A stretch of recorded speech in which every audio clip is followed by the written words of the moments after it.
Hello, everyone, and welcome to the Lords of the Night. With me, as always, is the Lord of Pain, Ranting Monkey. Hey, everybody. And the Lord of Pennies, Satsu 2 cents. What up, now?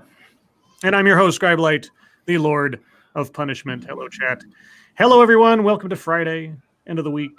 And my phone, of course, has to beep at me at the top of the hour because I always forget to mute this thing so that work can tell me whether or not I have to bow out. And I don't. Hey! So there you go. Yes, hello, everyone. Welcome to the show. And welcome to my hosts. Satsu, how are you? I'm good. I've been playing Last of Us 2 pretty much all day. And you hate it. You totally hate it. It's the most horrible game ever. It's overrated. It sucks, right? Is that what I'm supposed to say? Yes. Okay. What you said, but not really, because I'm actually enjoying it. And dude, like seriously, I just posted this on Twitter. I have never seen accessibility on the scale that they have provided it in this game. What does that mean exactly? Like they have a whole bunch of different options that you can go in and customize for whatever type of player you are. If you're blind, if you're deaf, if you're colorblind, if you're nearsighted, if you're farsighted, like everything, they have it down to the T. You can even go in and specifically customize the different aspects in the difficulty level. If you want to play on a really high difficulty, but you think the AI might be a little unfair, you can specifically turn the AI down and just that and leave everything else the same. So like, you know, very little resources and all that good stuff, whatever. Like you can really get in there and customize this shit however the fuck you want. And I was shocked. I couldn't believe it. I'm like, man, that's actually pretty cool. I watched a video of this kid who's blind.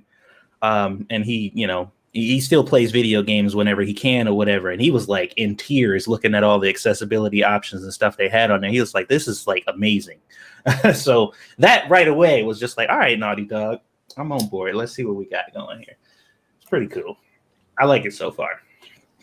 All right. Thank you, Snubbirth. Oh, sorry. Thank you, Meshisu. Glass Vibrator. I'm going to circle the no context square on the bingo card. Thank you, Snubbirth. Satsu, you say options. I say cheats. They literally have the AI's accuracy. Yeah, there was I was looking at the modes for people who are blind and all that other stuff or whatever, where they have like you'll have infinite health or something like that, or maybe auto aim. Whenever you aim at an enemy, it locks onto them automatically. Stuff like that, you know. I was just like looking at them. I wasn't using any of that stuff. And some of them come locked into whatever difficulty it is you want to pick. Or whatever setting you choose. Like if you're blind, you pick the blind setting. They also have the voice to text. So literally everything, if you can't see, everything is read to you on screen and they let you know what's going on in the game. And it's pretty nice. And like I said, I was looking at it. I'm like, it's pretty awesome. But if you want to, you could turn that shit on despite the fact that you don't have those disabilities and cheat if you want. But that's if you want to fucking do that. All right. And Monkey, how are you enjoying the game? I haven't been playing it. Oh my God, how could you not? It's the best game that's ever been made forever and ever. According to journals, yeah, it is. Yeah. Thank you, Meshisu Scribe. I tagged you yesterday on Twitter about it. Okay. I will see if I can find it. I haven't gotten mine yet, Mash, but when I do, I'll let you know. Sorry, Monkey, go ahead. I had nothing else to say. Oh, well. You just asked me how I was enjoying the game. I answered the question. Mm-hmm. You're correct. Okay. How are you, Monkey? I'm well, thank you. How are you doing? I'm all right. I got all my work done relatively quickly today and was able to log out, not leave exactly, but log out early. But of course, I'll be working at some point over the weekend, so it's kind of a push in that regard. And now I'm trying to cool down because it is suddenly very warm here. It was comfortable the last several days, and all of a sudden it's like, hey, you know what? Let's just turn the heat up. Like, oh, great. Okay, so it's stuffy. But I got a fan. I'm wearing a Hawaiian shirt because why not? FYI, guys, sorry, I'm talking about The Last of Us 2. There's quite a few people asking what game we were talking about. Well, Yeah. obviously you were talking about the greatest game that's ever been made forever. Of course. That's what I'm being told by completely reliable games journalists. But I'll take Satsu's assessment over theirs any day of the week. But anyway, guys, Monkey Dick, Jim Jones, movies, video games. Hit that like button if you have not already, and many of you haven't. And please share our stuff. Share it far, wide, and sideways. Said it before. We'll say it again, as I say it again every time. YouTube does very little to help advertise the existence of smaller creators, and even creators that just aren't backed by some kind of corporate entity or something. So if you like a creator's stuff, whether it's us or someone else, be sure to tell people. Hit the like button, share it around, whatever. It really does help out, and we really do appreciate it. All that being said, anything else to talk about before we get into the schnews? No. Nope, I'm eating pizza. Well, we could talk about pizza. But instead, why don't we talk about something at least as greasy? Jim Acosta. Jim Acosta and Kayleigh McEnany spar over Trump's manipulated CNN tweet. I couldn't believe I said this last night. Do you think CNN or the people at CNN are being intentionally obtuse? Or do you think they're really that dense? Absolutely. About the difference between satire and some kind of attempt at hoaxing kind of thing? No, they're fucking around. And the reason that I know specifically that they are 100% fucking around is because if you paid attention to the back and forth, the question he kept asking her is, why is it okay to exploit children? He wasn't talking about the fact that, it was satire and a joke against them. He kept jumping around that point that she kept making and so it's okay to exploit children. So you're saying it's okay to exploit children. Why is it okay to exploit these children? That's what he kept saying. It had nothing to do with the fact that it was a satirical hit against CNN. And they know for a fact. No. Well, for me, him saying that, immediately my mind went, but that was an actual CNN video. You guys weren't exploiting children, were you? No, I think this hit a little too close to home for CNN. I think this is one of the ones where they can't just go, no, look, we were making news decisions. This hit too close to home because they've gotten in trouble for so much fake news. Videos being absolute. Do you guys remember the I Need My Weaves chick? And how they had presented her. They were the ones who did that. They put that video out there of her saying, we need to be nonviolent. And CNN on the Chiron, victim's sister says we need to be nonviolent. And they absolutely cut out the part where she goes, we need to go be violent in other people's neighborhoods. That was them. I think it hit too close to home for them. And they're desperately hoping that people ignore that. Okay, well. It's like, no. Now I maybe I don't need to read the story now. I don't know. Let's try and see what happens. CNN chief White House correspondent Jim Acosta sparred with White House press secretary Kayleigh McEnany on Friday over a recent tweet by President Trump that Twitter flagged as, quote, manipulated media. Isn't all media manipulated with editing and sound effects and titles and? Sure, but I mean, there's a specific connotation. The contentious back and forth began when Acosta asked about the president sharing a fake video. Yep, that's what he said. Fake video. It was a fake video. Okay, on Thursday, that included an edited CNN Chiron. Quote, last night, the president tweeted out some fake videos, one of which was labeled manipulated media by Twitter, Acosta said. Why is the president sharing fake videos on Twitter about two toddlers who are obviously showing a lot of love for one another? It seems as though he was exploiting children to make some sort of point. Let's think back, shall we, to children in cages from Obama's time. Remember that? Quote, he was making a point about CNN specifically, McEnany replied, a point that CNN has regularly taken him out of context. She then referred to a lawsuit CNN eventually settled with Nicholas Sandman, the Covington Catholic High School student, whose interaction early last year with Omaha tribe elder Nathan Phillips at the Lincoln Memorial went viral. Sandman, who was wearing a Make America Great Again hat during the incident, sued the network for $275 million in May 2019 over the network's reporting that included allegations CNN was, quote, vilifying and bullying him, unquote, and twisting the story to fit an anti-Trump agenda. The amount of the settlement has not been disclosed. Acosta pressed McEnany, a former CNN contributor, again about Trump's Thursday tweet, a video of a black toddler and a white toddler edited to include a CNN chyron reading, quote, terrified toddler runs from racist baby, unquote. Quote, so you're saying it is okay to exploit two toddlers? I think it meant, it's spelled on the article as T-O, not T-W-O, so I'm assuming they meant two. Anyway, two toddlers hugging one another on to make some sort of political point, Acosta asked.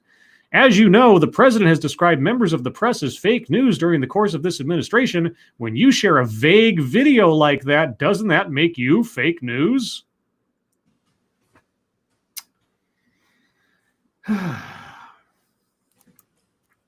You know what I wish she would have said? I wish she would have said, so you're taking a something that is clearly satire and comparing that to you actually taking a real video of a student or a kid and trying to purposely ruin his life. You're comparing that to satire. Like what I'm talking about right now, this comparison didn't hurt the kids in any way. It's not going to affect them in any way. Most people seen this story. They already know that it exists, and they seen the way that CNN covered it. It was a satirical thing, and everybody who's not retarded knows this. But you're telling me that this satire is exactly the same as you maliciously going after this student and purposely trying to ruin his life. Those are the same thing? Fuck you. Quote, I think the president was making a satirical point that was quite funny if you go and actually watch the video, McEnany responded. Quote, the point was it was a play on CNN reportedly repeatedly taking him out of context. I don't know if that's an exact quote or not, but that's how it's written here. Trump's tweet had been viewed more than 20 million times as of Friday afternoon. My God, what's CNN's current audience at any particular hour of the day? Anyway, so that happened. Yeah, but and it was shared that many times because the people who were talking shit about it kept sharing it. But there was more fallout from it because parent of a toddler in the manipulated Trump video forces Facebook and Twitter to remove it, which is, I guess, fine. But are they going to have it removed from CNN's website? Facebook and Twitter on Friday removed a video posted by President Donald Trump's account that had twisted a viral video of two toddlers after one of the children's parents lodged a copyright claim. The video had more than 4 million views on Facebook and more than 20 million views on Twitter before it was taken down. The now removed clip is a crude and misleading edit of a video. This is CNN's article, by the way. Misleading edit of a video that went viral last year, which shows a black child and a white child running to hug each other. The version posted to Trump's account made it first appear as if the black child was running away from the white child. That he was. I mean, that was part of the video. They were chasing each other. No, it just appears that they're chasing each other. They're actually standing right next to each other in the video the whole time. Jukin Media, a company that represents creators of videos, including the parent who owns this video. Aren't those the guys that like steal people's videos and then monetize them? I'm not sure. I've heard. I think I recognize that name. If I'm wrong about that, sounds familiar. Said in a statement provided to CNN Business Friday afternoon, quote, neither the video owner nor Jukin Media gave the president permission to post the video, and after our review, we believe that his unauthorized usage of the content is a clear example of copyright infringement without valid fair use or other defense, unquote. Actually, that would absolutely be fair use. That's fair use because it's satire, commentary. Satire. Jesus Christ. Jukin said in its statement that it had submitted a takedown request to Twitter. Jukin did not confirm if it had sent the takedown request to Facebook, but Andy Stone, a Facebook spokesperson, said, quote, we received a copyright complaint from the rights holder of this video under the Digital Millennium Copyright Act and have removed the post. It's fair use. Fucked up part is Trump didn't make that, right? No, it wasn't Carpe Donktum or whatever. Yep. And when did he make this? More than a week ago, at least, because I saw it a week ago for the first time. Yeah, nobody was saying anything about it then, so whatever. Nobody said anything until Trump retweeted it. Yeah, but probably because very few people knew it existed. But then, the president retweets it, then it becomes global news. And what was accomplished by taking down this offensive tweet? Nothing except, the Streisand effect. Even more people know about it now and are laughing at CNN for somehow taking it seriously and not getting the joke, or intentionally not getting the joke. Well, they get it. They 100% understand it. They're just twisting the narrative. That's all. Yeah, they're pretty stupid over there, but they're not that stupid. Let's see. Well, just as a warning, all of these CNN headlines today were in some way, shape, or form about Trump or Trump and race. So it was kind of unavoidable. I looked for other things, but other things were either really, really sad and depressing or just kind of boring. Thank you, Professor Chaos. Sargon's case says it is clearly fair use. Well, Twitter doesn't care about legalities like that. If it's offensive and it comes from the wrong person, it's, you deplatform them, because who cares about the law or freedom of speech or, what that whole thing where public figures make tweets, etc., and that becomes part of the public record and on and on. But speaking of politicians and saying things, asked repeatedly to say Black Lives Matter, Mike Pence says all lives matter. Say the magic words. Say the magic words. Vice President Mike Pence declined to say the words Black Lives Matter during an interview with an ABC affiliate in Pennsylvania on Friday, instead saying that, quote, all lives matter. Quote, let me just say that what happened to George Floyd was a tragedy, Pence told 6 ABC Action News in Philadelphia when asked directly if he would say that Black Lives Matter. Quote, and in this nation, especially on Juneteenth, we celebrate the fact that from the founding of this nation, we've cherished the ideal that all of us are created equal and endowed by our Creator with certain inalienable rights, and so all lives matter in a very real sense, unquote. Juneteenth, however, commemorates the end of slavery in America, well, in Texas, which happened nearly a century after the nation's founding. The distinction between saying Black Lives Matter and all lives matter has emerged as something of a cultural dividing line amid the nationwide discussion about racial equality that has been touched off in recent weeks. The phrase Black Lives Matter has gained widespread use in recent years as a way to draw attention specifically to deadly encounters between Black Americans and police. That's one use of it, yeah. Quote, forgive me for pressing you on this, sir, anchor Brian Taft said to Pence, but I will note that you did not say those words, Black Lives Matter, and there is an important distinction. People are saying, of course, all lives matter, but to say the words is an acknowledgement that Black lives also matter. Can I just, this is what I actually responded to this as part of my fucketry, but fuck it. We are now at a point where we have to acknowledge Black people are different in order to be politically correct. Yep. I'm going to finish this, even though my brain breaks at the inherent contradiction, but whatever. But I will note that you did not say those words, Black Lives Matter, and there is an important distinction. People are saying, of course, all lives matter, but to say the words is an acknowledgement that Black lives also matter at a time in this country when it appears that there's a segment of our society that doesn't agree. So why will you not say those words? Ooh, who's not agreeing? Who? Yeah. Any names? Yep. Find the people that say that they don't, and fine. Okay. And then what? I mean, let's say somebody does say that. Okay, you found them. They're an asshole. And then what? There's a segment of the population who, what was it? The segment of our society that doesn't agree. I would love to know what segment that is. I mean, if you're talking about actual dyed-in-the-wool racists, then sure. They've always existed, sure. They have existed, they do exist, they will exist forever and ever. From every shade of skin, there will be racists here and around the world from now until the end of time. It's true. There is a segment of the population, or society. Does this make up a segment of the society that has representation in public office? Do they have any control over laws or legislation or anything anymore? No. I'm just curious about that. Now there's a segment.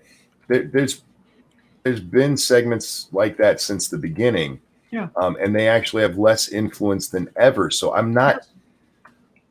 That's the part that, like, who? Give me names. I want to know, because we used to be able to say, hey, they're right there in public office.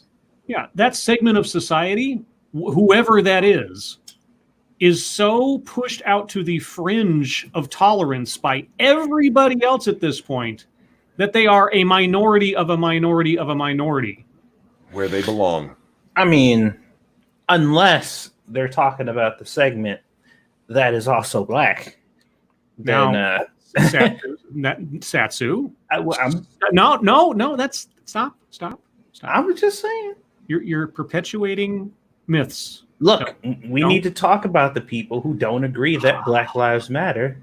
Mm-hmm. And I know of some people who are wearing the T-shirt who don't believe that Black Lives Matter. So I'm just, All right. Well, Mike Pence responded, quote, well, I don't accept the fact, Brian, that there's a segment of American society that disagrees in the preciousness and importance of every human life.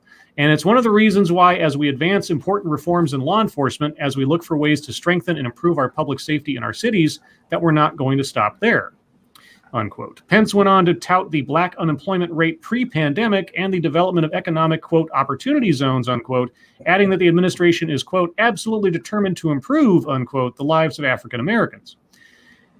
Quote, and yet one final time, you won't say the words and we understand your explanation. Taft responded, say the magic words, say the words. Klaatu, Verata. So if he says those words, then it makes it automatically true? Well, it's like transubstantiation or something, right? It's like, oh, here is water, and as I say these magic words, it becomes the blood of Christ, or whatever. It's like, is that what we're doing here? Transubstantiation of morals? Say the magic words and suddenly he's will Mike Pence be considered cleansed if he says the magic words? No. If he would have said them, then they would have been like they would have spent it like he said it and he didn't mean it, or reluctantly or some shit. Like it would have been like, it wouldn't have mattered. They just want, like, these people strive off prostration. They want you to bend to their will, and that's it. They don't care if you really mean it. They just want to see you bow down to them. And that's it. That's all that matters to them. They want to be in that position of power. They want to feel like they are the ones in that position of power. And they just care that you prostrated yourself. After that, they'll dismiss it and be like, all right, thanks, bitch. Fuck you. And they'll move on. They'll be like, but you did what I told you to, like a good little white boy. See, you know what would have happened? They'd have been like, he said it, but the Trump administration's actions don't show it. Mm-hmm. Thank you, Anger Illinoisian. In this, I say, bravo, Mr. Vice President. Yeah, I respect the fact he didn't back down to that, because that doesn't, I mean, what's it going to mean? Like, if you say something under some sort of like moral or emotional threat, is it sincere? Would you believe it? No, but that's what they wanted to force him to say it. No, I get it. It's just, anyway. Okay, so I'm going to read this one just because I seem to have a pattern of talking about apps and companies making changes to things or something, and this one came up today. It's not a happy story, but I'm curious to know what the outcome is. Apparent suicide by 20-year-old Robinhood trader who saw a negative $730,000 balance prompts app to make changes. Now, oh yeah, I remember that. Not having read this, was that some sort of like glitch in the app? It was a glitch, yeah, and he yeah, it was an error, and he really thought he owed that money. So instead of I don't know, waiting to see if that couldn't be right, contacting them. Yeah. All right. The family of a 20-year-old student says he died by suicide after confusion over an apparent negative balance of $730,000 on his Robinhood account. Now they are demanding answers from the millennial-focused trading app. Alexander Kearns, who was using Robinhood to trade complex options instruments, was found dead on June 12th, according to local authorities in Plainfield, Illinois. His death is being treated as a suicide, according to the family and Robinhood. It isn't clear what factors contributed to his death. The tragedy has drawn attention to the potential dangers of the free trading boom inspired by Robinhood, which has given young, first-time investors easy access to exotic financial instruments typically used by sophisticated investors. The Kearns family believes Alexander was misled by the app's interface, suggesting he owed $730,000 when that was not really the case. Quote, the kid threw himself in front of a train over nothing. Oh, fuck. Over nothing because a tech company can't figure out they shouldn't show a negative $730,000 cash balance to a 20-year-old kid, Bill Brewster, a relative of Kearns, told CNN Business. Not their fault. Not their fault, first and foremost, and that kid must have been on some kind of shaky ground to begin with if you didn't even at least stop and say, how did that happen? And I'm sorry, this is a trading app? Yeah, this is like a day trader app. I've only heard, I'm sorry. I don't know how it works. They shouldn't have to, a 20-year-old kid. I'm sorry, do they need to give him Pampers and a bottle too? It's not their problem. If he was old enough to be using the app, then that's on him to educate himself. It sucks he killed himself over this, but that's not their fault. Let's see. Unless, and even then it's not their fault that he killed himself, but unless there was actually an error and this wasn't just some weird way that it's presented. Well, let me read the story and we'll see. Robinhood responds with changes. Brewster, Kearns' cousin-in-law, vowed to do whatever it takes to draw attention to what he sees as serious lapses in Robinhood's oversight that allowed for this tragedy their app did not tell him to hurt himself. Well, read it and make sure. Yeah. This company is toxic to me right now, he said. On Friday, after Brewster posted a long Twitter thread about Kearns' death, Robinhood announced a series of changes to its options,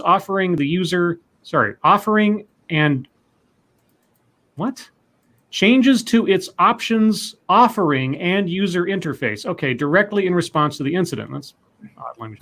Robinhood also pledged to do more to explain how these sophisticated trading strategies work. Brewster shared a note on Twitter that says Kearns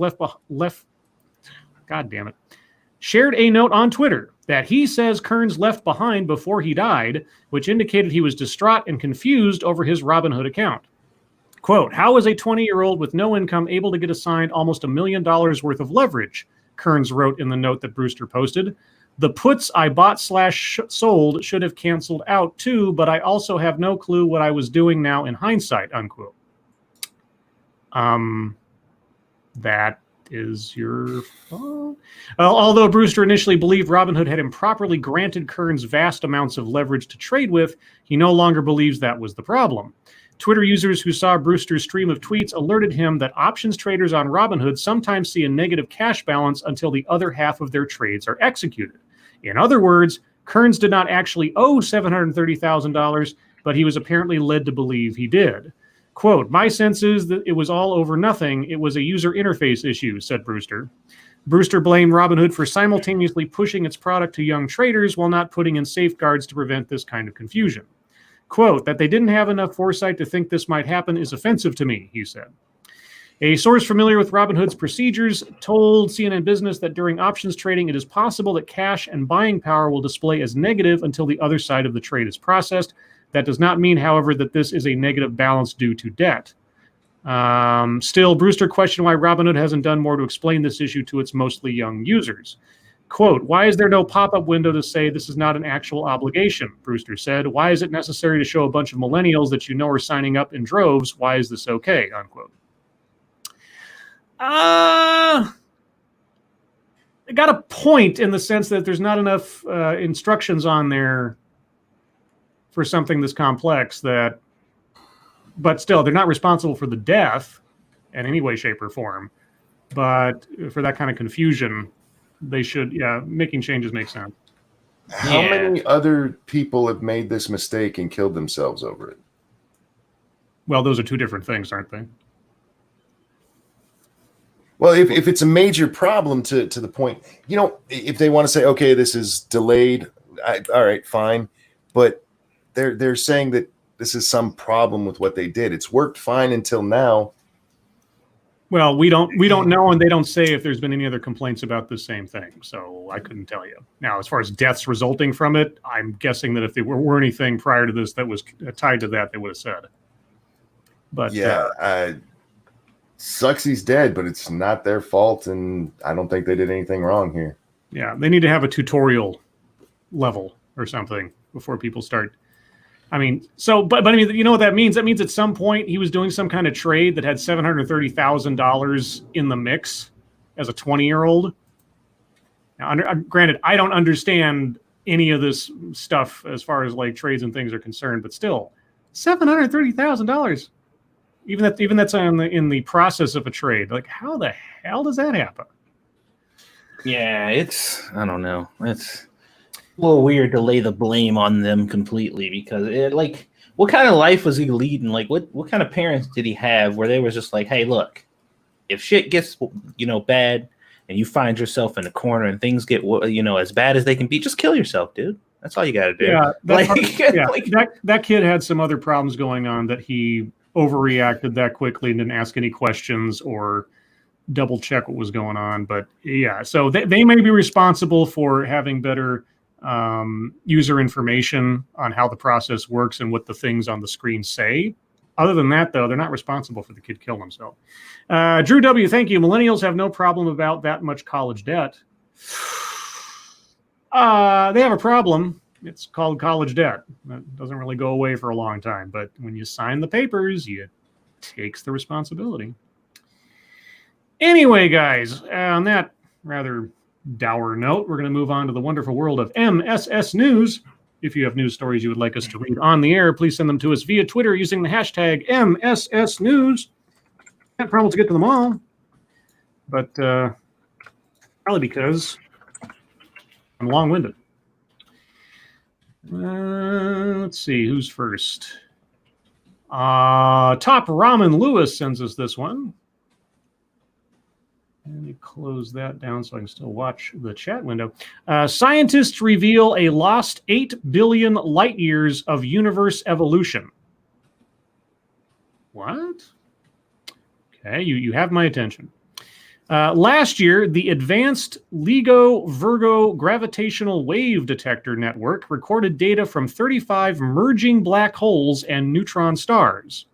A great result, but what did they miss? According to Dr. Rory Smith from the ARC Center of Excellence in Gravitational Wave Discovery at Monash University in Australia, that's a mouthful, it's likely there are another 2 million gravitational wave elements from merging black holes. Quote, a pair of merging black holes every 200 seconds and a pair of merging neutron stars every 15 seconds, unquote, that scientists are not picking up. Damn. Dr. Smith and his colleagues, also at Monash University, have developed a method to detect the presence of these weak or, quote, background, unquote, events that to date have gone unnoticed without having to detect each one individually. The method, which is currently being test-driven by the LIGO community, quote, means that we may be able to look more than 8 billion light years further than we are currently observing, Dr. Smith said. This will give us a snapshot of what the early universe looked like while providing insights into the evolution of the universe. I'll not pretend I understand how all that works, but I'll take their word for it that they know what it means. Sounds like they missed a lot, though, doesn't it? Yeah. Even without knowing what the hell it means? Well, I mean, so black holes, they absorb everything, light included. So you've got a whole bunch of black holes and they're bending light or absorbing light. And you got neutron stars or the gravitational pull, because neutron stars are just giant gravitational engines, essentially. If all these gravitational bodies are bending light and matter and everything else around them, then I guess, yeah, you could have some sort of like artificial absence of information on the actual nature of the universe because it's all being sucked in. That's my very high-level layman's understanding of what they're talking about. But anyway, interesting. Let's see. Moving on. Let's see. We talked about that one yesterday. Okay, this one comes from Frosted Glass. Chief Corner Correspondent from Medium, of course. Oh, it's another article from Tim Wise. You guys remember How Tim do I know that Wise? name? Well, Tim Wise is up there with Robin DiAngelo on writing books about how terrible white people are. Oh, okay, yeah, okay. Yeah, he's also white, by the way. I know that name. Thank you, Cody Fry. Can Satsu confirm that black holes absorb everything? Oh. How else you think his booty got that big? Dude, I was gonna make a very inappropriate response, but I'm just gonna say hashtag can't confirm. Well, in similar fashion, sort of, I guess, the title of the article is "Nobody's Perfect, so why do we need black people to be?" What? The subheading is "Demanding angelic victims of police violence is absurd and racist." Oh, dear fuck me. It happens every time a black body has the life taken from it by an agent of the state. Whether choked out, pressed out beneath a knee, or torn away by a bullet, some mourn that life and others rage at its loss, while still others get to work. Their work is of a different nature, not eulogy, but libel. Their purpose is not to memorialize, but to rationalize whatever happens to these black bodies at the hands of police. Typically, this involves noting the decedent's less than angelic history before bullets ripped flesh or the brain was starved of oxygen. Because only angels can be true victims, only saints deserve encomium? I don't know that word. I guess he's fancy. And God knows they were no angels, they were no angels, they were no angels. If you say it enough, perhaps you'll manage to forget a few things that would be obvious to even the most rookie of ethicists, but which escapes notice in the philosophy department at Trump University. Like the fact that whatever one may have done in one's life has no bearing on the encounter one is having at a given moment with an officer. Actually, it can. Not always, but if you're interacting with a police officer for some reason, it might be because they're coming after you for committing a crime. Just saying, one's drug history does not matter, nor their rap sheet, nor whatever trouble they may have gotten into in school. All that matters, or should, is what one is doing at that moment. Yes, and and whether it endangers the life of the officer or another person, something that should be evaluated by independent fact finders, not DAs who work hand in glove with police every day. Hey, Tim, and this is not defending Mr. Chauvin or whatever, but insofar as what police officers might do on the job to protect people's lives and elsewise, I would suggest you go into a round of police training and go on a couple of ride-alongs and see exactly the kind of time police have to make those kind of decisions under the stress of the moment, in the absence of information, et cetera, et cetera.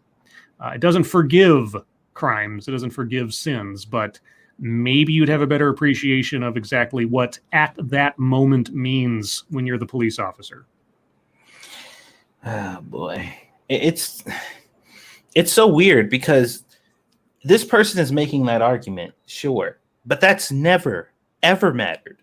Like in any story that we've ever talked about, that dude could be bashing a cop's head in with a sledgehammer, and what's left is just a paste that used to be a cop's head. And the police show up and he starts going at it on another cop. And it wouldn't matter. If they do anything to harm him in any way, it'll be a wrongful murder. Like that has never mattered, ever. Like in any story that I've ever talked about. What's weird to me is, I mean, when we go to like George Floyd, which is one of the stories where this has happened, the one that comes up is Candace Owens and what she had to say about it. Even she's like, it doesn't matter to what happened to him in that moment. But it still matters who he was, so you don't make a hero out of him. Yeah. Well, I mean, and this sounds very cold, but George Floyd's death is what matters. Yes. What he did in life, I mean, you have to evaluate the man on his actions, and that's something completely separate. His death was completely unjustified, completely avoidable, and completely unnecessary.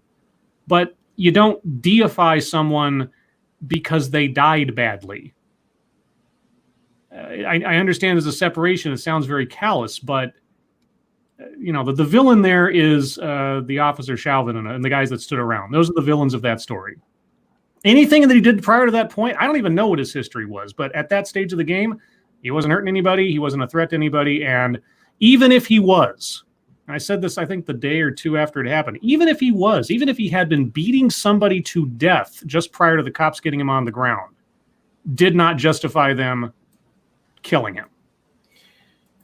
And I always, I started asking people too. And once I started asking people this question, they literally would just stop responding. Like, no matter what point of the conversation we were in, they just would stop responding to me. But I would ask them, like, what if the person in question, doesn't matter who it is, who we're talking about, but the person in question who got wrongfully killed by the police just got done stabbing your mom to death. And you hear after he died, because of the circumstances of his death, how much of a hero he was, how much of a positive impact he had on the world. How would you feel? Like, how would you feel watching that after you got to go to your mom's funeral because he just got done stabbing her to death? Would that make you feel good? Is that something that would make you feel good about this whole situation? We can still talk about the fact that this dude was wrongfully killed, but ain't no hero, man. Like, they ain't got to be a hero to be wrongfully killed. They don't have to be pumped up to be this, this holier than thou person because they were killed wrongfully. Like, they don't have to be. Anyway, it goes on and on, as you might imagine, for a while, but we're going to move on. Mm-hmm. This one comes from Massive Dynamics. Amazingly, something I hope doesn't have anything to do with race relations or anything else. Ex-soccer player once claimed he was late to practice in Chile because he was abducted by aliens. Okay. A former Argentine soccer player, Guillermo Moreno, came up with quite the story for why he was late to practice with Universidad de Chile of the Chilean Primera Division, an ex-teammate recalled Tuesday. Gustavo Lorenzetti told Mexico's Lado B he and Moreno were playing for the club from 2011 to 2013, and that Moreno one time gave a wild excuse for being late to practice, according to ESPN. He expressed to the outlet that he was going to explain the story because Moreno told him to. Okay. Quote, he says that he arrived late to one training because he was abducted by aliens. He gave us the entire explanation of what he felt and the rest of it, Lorenzetti said. There are cases where the player says, I left and I came back 2 days later because I was kidnapped by aliens, but Guillermo is not that kind of player. Guillermo is a very proper guy. Everyone knows Guillermo Moreno. Lorenzetti continued, he started to explain that he was suddenly lost and abducted by aliens. He explained that they take out your soul, analyze it, and all the while on the journey they are looking after you. He said something like that. Honestly, I believe in aliens. He gave a great explanation, and we will have to believe him. I don't know other types of channels. We'll have to call him so he can tell it better. But in any case, he was abducted by aliens, he added. Was he? I mean, either abducted by aliens or he was on some really crazy shit. One of the two. I don't know. Moving on. You got to give it up to his teammate for having his back, though. That's true. Yeah, you know. Look, if he says it was aliens, it was aliens. This one comes from senior staff reporter and chief Florida correspondent Colleen Bernier. Amazon workers in Chicago angered by tokenized ad in front of my face. Go That's away. Very specific. Well, that's what CNBC is going to do to me. Let me try that again. Amazon workers in Chicago angered by tokenized Juneteenth celebration offering chicken and waffles. Ooh. Oh, shit. Really? Oh, come on. Come on. You know what?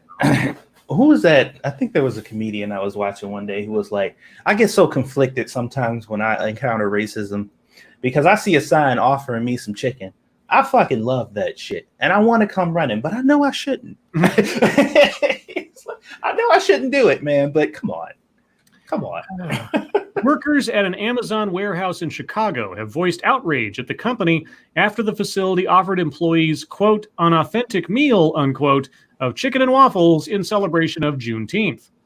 The facility, known as DCH1, notified employees on Thursday that it's, quote, honoring the black community by supporting local black businesses, unquote, and would offer employees chicken and waffles on Juneteenth, according to a document obtained by CNBC. The document appears to have been placed on a TV in the facility's break room. Juneteenth commemorates the day in 1865 that Texas slaves received news of their freedom, 2 years after the passage of the Emancipation Proclamation. In a private online group for Chicago Amazon workers, employees said they were angered and insulted by the, quote, racist form of celebration, unquote. Others said Amazon could have shown support for black workers by designating Juneteenth as a paid company holiday. Quote, so much for supporting your black/African-American employees, one post read. Where's the solidarity in that? We demand a paid holiday, not some damn chicken, unquote. An Amazon spokesperson told CNBC in a statement, quote, the leader who put on this event had good intentions to honor Juneteenth by supporting a local small business owned by a member of the black community. After receiving some feedback from team members at the site, they've since decided to remove the sign in question, unquote. So he was offering it because a black business sold it and he was supporting the business? Okay, that's different. Dude, that's fucked. So they're just like, fuck that dude and his business. Your food that you cook as a black business owner is racist and we don't want any part of it. Imagine how that owner feels right now. Yep. Like, yeah, get that racist bullshit out of there. By the way, I'm going to be there tomorrow for that special. I love your food. But you serve some racist shit. Like, I'm telling you, they should have offered fucking caviar and kale chips and seeing what the fucking response would have been. What would the response would have been then? Why didn't you offer in black food? I swear to God, dude, I would bet my life that people on black Twitter would be like, oh, so they couldn't offer any black food? Why are they trying to do that? They're like, offer us food we couldn't enjoy. Some shit like that, dude. I would bet anything that they would be saying that right now. There's no winning. There's only losing. Let's see. I need to address something that's kind of tangentially related to what we just read. Mm-hmm. I understand what Juneteenth is. It's June 19th, the day that blacks in Texas were told. But they keep mentioning 2 years after the Emancipation Proclamation, which was issued 2 years before the end of the Civil War. Yep. It's not like if they'd run down there in, I forget exactly when it was in 63, but it was in 63 that the Emancipation Proclamation. It's not like if they'd ran down into Texas, a southern state at the time, and said, y'all are free, that it would have mattered. Well, a lot of the people who are celebrating Juneteenth canceled Kanye because Kanye said that slavery ended a long time ago. That's true. Because they were using the phrase 400 years of slavery. And Kanye is like, if I can count correctly, I'm pretty sure slavery ain't been here for 400 years. And those same people are celebrating the end of slavery today. And they've been doing so year after year after year. But they called Kanye a coon for literally saying the exact same thing. I get you. They got word 2 months after the war ended, which at the time seems pretty fast to me. Because it's not like you could just pull up Twitter and be like, oh shit, the war ended. Am I wrong about that? Oh yeah, celebrate the final arrival of the Emancipation Proclamation. And by the way, tear down that Abraham Lincoln statue. Sure, yeah. This one comes from Shrouded Angel. And thankfully, I know it's odd me saying that, given what the headline I'm about to read, but thankfully it has nothing to do with any of everything that we've been always talking about. Yay. I've broken lockdown to have sex with 2 married men, and I don't feel guilty. Hi-ho. Hi-ho. Hi-ho. It's off to fuck you go. With married men. And anyway, a woman who has broken lockdown to have sex with 2 married men says she doesn't feel guilty and believes it's not realistic to ask people to go without for Intimacy Month. Wait a minute. What? Hold on. Did she have to fuck married dudes? That's dude. Claire, 32, says she understands that we're being asked to social distance to save lives and that thousands of other people are sacrificing everything to stick to the rules, but says her sex drive is too high and she, quote, needs physical contact, unquote. Does it have to be with married men? The shop assistant, who lives in Liverpool, stuck to the rules for the first month, but has now given up and has no regrets despite tens of thousands of deaths in the UK alone. Wait, from her? Holy crap! Typhoid Mary! She said, quote, "I would do it again. It is crazy that the government is banning people from having sex." They're not okay. The quote: "The fact is that most young people outside of high-risk groups have a very small chance of getting seriously ill from COVID." Yeah, but it's not that so much as that they can pass it on to people who are vulnerable. They did. This is the UK, right? Yes. They did say that people should not be having sex with anyone outside of their household. Oh, did they? I did not know that. All right, I take that back. Quote, "We are being asked to go without sex for the whole of the summer, to avoid a nasty bout of flu. It is a ban that most people just cannot stick to." Like you, I guess. "I know the restrictions are in place to stop us from infecting other people, but I cannot live in a cocoon forever. I live in a flat on my own, and I need human contact. I am not just going to spend the rest of my summer on my own. I have a high sex drive and need physical contact." Unquote. All right, well, tell us about the married part. Before lockdown began, Claire, who is divorced, started dating a man she met on a website for married people looking to have an affair. Mm-hmm. I see. IllicitEncounters.com. Oh, what was the one that Ashley May. Ashley May. Was that it? Ashley May. Isn't that the name of the one that Ashley Madison. Madison. There you go. Ashley May's a YouTuber, isn't it? I don't know. I got Ashley M.A. right. I'm impressed with myself. That's true.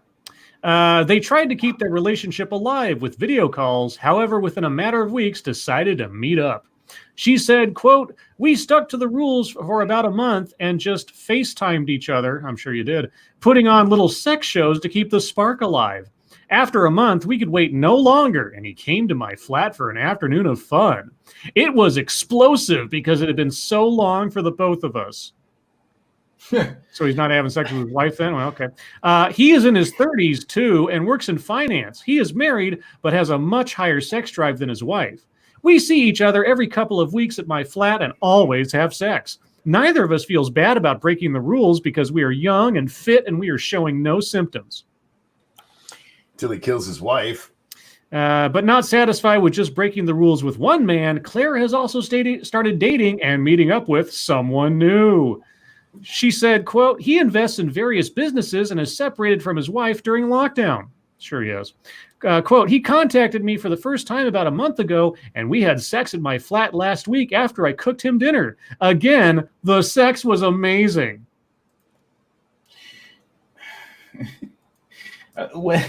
When you first started reading this story, it sounded like one of those stories where somebody's telling you about a mundane thing that they did, but they mentioned something super major in that story. Like they're just telling you how they cooked breakfast, but somewhere in the middle of it, they're telling you that they stepped over the dead body in their kitchen. Yeah. But they keep talking about the fact that they just made breakfast. And you're like, wait a minute, can we go back? I made the greatest eggs this morning. I mean, even with the dead baby on the floor, the eggs were amazing. Yeah, I got this new griddle, man. It's perfect for cooking eggs. She was just like, wait, I'm going to need you to take a couple steps back. Can we talk about the issue at hand here? Thank you, Cody Fry. How recently has he shaved his man parts? Well, you'd have to ask his wife because the hussy only knows what he comes to the table with. Well, why the fuck would she know? It's been so long. Yes. I should mention the passing of a really great actor today, Ian Holm, who you may remember is playing Bilbo Baggins in the Lord of the Rings movies, or Ash, the android in the movie Alien, the first one, or my favorite, Brother Cornelius in The Fifth Element. Really great actor, always seemed like a really nice guy. I've seen lots of interviews with him and people talking about him, and so yeah, he passed away today at, I believe, 88. So unfortunate, and R.I.P. Thank you, Sir Wolfgang. Good Lord, I come back to dead baby on the floor. What did I miss? Well, nothing in particular. You'll just have to rewind. Let's see, what time is it? We'll do one more, I guess. Okay, this one comes from Jack the motherfucking Cockring. Macy's viral beating of employee unprovoked despite racism claim. I saw this video from the still picture here. Macy says that viral video of a man being pummeled in its Flint, Michigan store shows an employee being victimized in an unprovoked attack. Quote, "We are deeply saddened about the incident that took place on Monday at Macy's Genesee Valley, as the safety of Macy's customers and colleagues is our top priority," said Macy's spokeswoman Andrea Schwartz. Violence in the workplace of any kind is unacceptable. All the materials from the evening have been reviewed, and it is clear that the attack was unprovoked. We are working closely with local authorities on this investigation and will defer any further comments about the case. Defer any further comments about the case to them per policy. The brutal footage was posted to Facebook by a user named FT Quay, who claimed the white man on the receiving end of the beatdown provoked his alleged assailant, a black man, by using a racial epithet.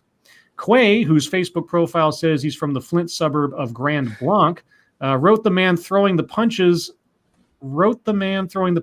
asked the employee a question, then became angry when that Macy's salesperson, who was on his phone, used the N-word when he got back to his call, thinking he'd done so discreetly. The alleged aggressor is seen punching the employee, whom he continues to hit once the man falls to the floor. No racial slurs are heard on the video, which begins once the conflict is underway. Of course it does. Flint Township Police are looking for the man seen hitting the employee and a second individual who was with him, probably filming it. Quote, "It's not something that's been put on the back burner," Lieutenant Brad Wangler reportedly said. "We want to find out what happened." Yeah, I saw that video, and it conveniently starts after whatever started the fight has, passed. And this guy's just getting beat on the ground, and the guy's like not even fighting back. He's like trying to put up his hands, but he's like, I'm sorry. And the guy's just like beating the shit out of him. And it's like, what the fuck? So, yeah. Oh, this is the world we live in now, guys. Indeed. That's why I don't leave the house. Did you see the one where the guy was trying to provoke some guy on the sidewalk with his bicycle? Yep. Yeah. He's just waiting for that guy to say something nasty so he get it on film. And the guy's like, what is wrong with you? Anyway, guys, thank you so much for all the stories. Sorry I didn't get to them all, but, just the way the cookie crumbles. And also, there's only so many married men in the world. Actually, there's quite a few, I assume. But with that, we're going to move on to the wonderful world of YouTube time. I'll go first because I didn't do anything today except host this show. But tomorrow, I'll be doing a TED Excellence. And I put out a poll on my Twitter, guys, for suggestions or opinions on what general topic I should pull a video for on the next TED Excellence. The categories are criminal justice reform, race relations, organizational diversity, and education. So if you want to contribute your thoughts on that, go to my Twitter account. It is Scribe_light on Twitter. And scroll down a little bit, you'll find it, and vote away. I will take the guidance of the end of the poll tomorrow before I set up the show. And other than that, Satsu, what have you been up to? I have been playing The Last of Us 2 all day, and that's all I've really been doing. I was looking into possibly recording or streaming it, but it's just not gonna happen, man. And I'm having a lot of fun being able to kind of play at my own pace and enjoy the cinematics without trying to do any commentary or worry about that stuff.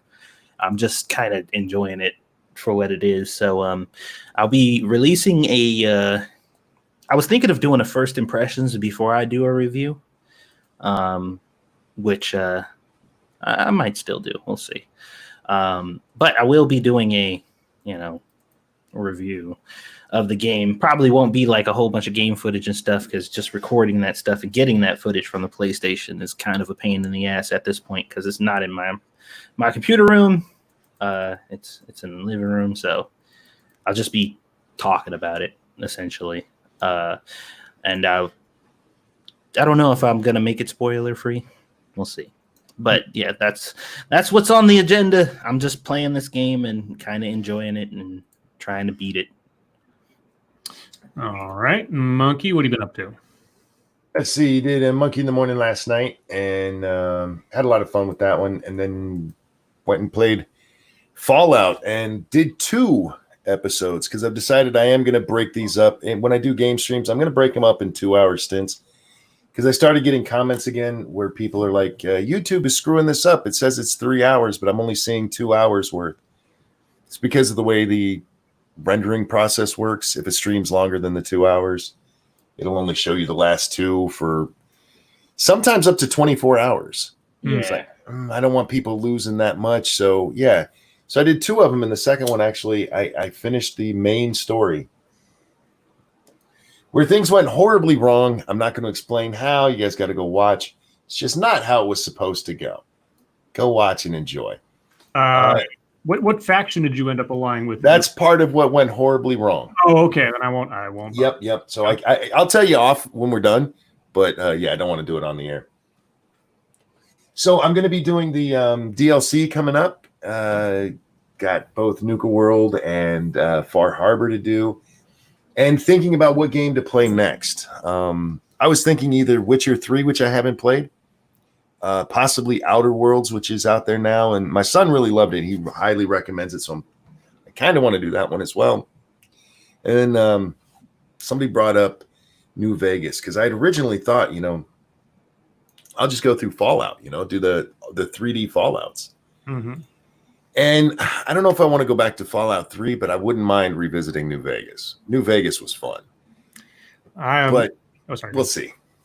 No, coincidentally enough, I just from watching a YouTuber I really like, Rycon Roleplays. He's doing a kind of a half roleplay, half playthrough permadeath run of Fallout New Vegas with the total conversion mod Dust, which changes a whole bunch in the game, sets it 20 years after the events of New Vegas, and makes it this really, really gritty survival horror situation, manipulating a whole bunch of stuff in the game and changing the landscape and such. And lots of mods you got to put on there to make it operate. But I've got mine primed up, and I'm thinking about trying that out for myself a little bit. So thank you, Chicago Mike. It's a 2 martini Lords of the Night. Is that okay? Is it that bad? You need 2? You do you, boo. Yeah, whatever works for you. I mean, whatever you need to make it through. I'm sorry we're that. I'm sorry you need to numb yourself to us, Mike. Anyway, on to Thucketry. Was that all you had, Monkey? Sorry. It is indeed. Okay. We'll move on to the wonderful world of Thucketry. Let's see. So Count Dankula has decided that he's going to claim unclaimed land on the Google Maps. Nice. It isn't really Thucketry. It's just funny. He shows a bunch of pictures of like maps that have these little areas on the map that are squared off, but don't actually have any names on them. And so he says, I'm spending my day trying to find out who owns all these places on the world map that have no name, kind of hoping they are parts of the world that people just forgot about and I can call dibs. And I said, Dankustan or Danklevania? And people seem to like that. Danklevania. Danklevania. I like that one. Mr. Anti-Bully, who's totally not, Mr. Medicare, tweeted something out today that taken all by itself is a nice, well, maybe not a nice, but a sort of grim distillation of what's going on right now. He said, first, they infest academia and rewrite your history books. Then they censor the internet. Finally, they tear down your monuments. You'll know something is different, but everyone coming after you won't, which is the plan. Very creepy when you think about that for a second. And then there was a Babylon Bee tweet. I think it was today, but either way, somebody posted this. They showed the logo for Aunt Jemima, the logo for Uncle Ben's, the logo for Land O'Lakes, and they showed Apu. And underneath it says, activists fight racism by driving all people of color out of pop culture. Yep. And then we talked about Costa. I posted up the link to a video of mine I did on Robin DiAngelo at one point on my Twitter feed. It seemed awfully poignant when I saw Robin DiAngelo was the guest on the Tonight Show broadcast the other night. I was like, so Jimmy Fallon's on one side of the screen and Robin DiAngelo's on the other. I'm like, oh yeah, nothing says entertainment like white guilt. I was like, What the hell? What is going on with the world? Anyway, and I think that's all the excitement I had. So thank you. This is Kyle. There's this great balancing mod I use for New Vegas that was created by one of the New Vegas developers. It's called the Jay Sawyer mod. Yeah, Jay Sawyer created his own survival version mod that rebalances things. That it's just one of those things like if they'd had more time or more budget or whatever when it was originally created, he would have done these things and fixed some stuff. I watched somebody play through the game on the Jay Sawyer mod. At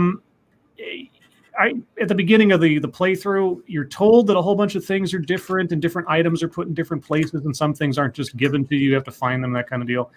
I didn't really notice as an observer that much of a difference. Maybe the balancing is all numbers behind the scene kind of thing for the most part, but by all means, give it a shot. A lot of people love it. So there you go.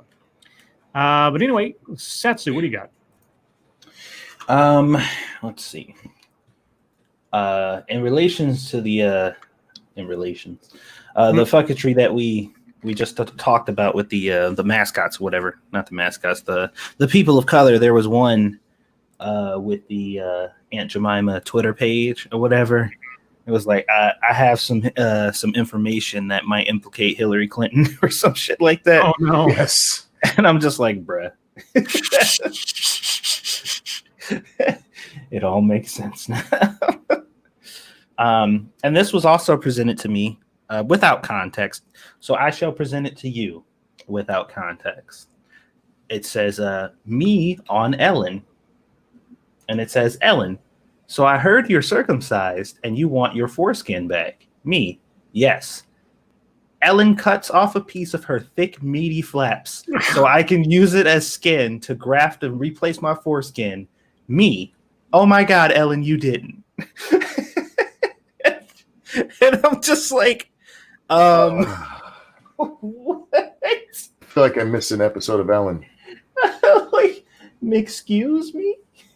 Why is this on my fucking feed? And the caption just says, presented without context. And I'm like, nah, I think all the context you need is right there.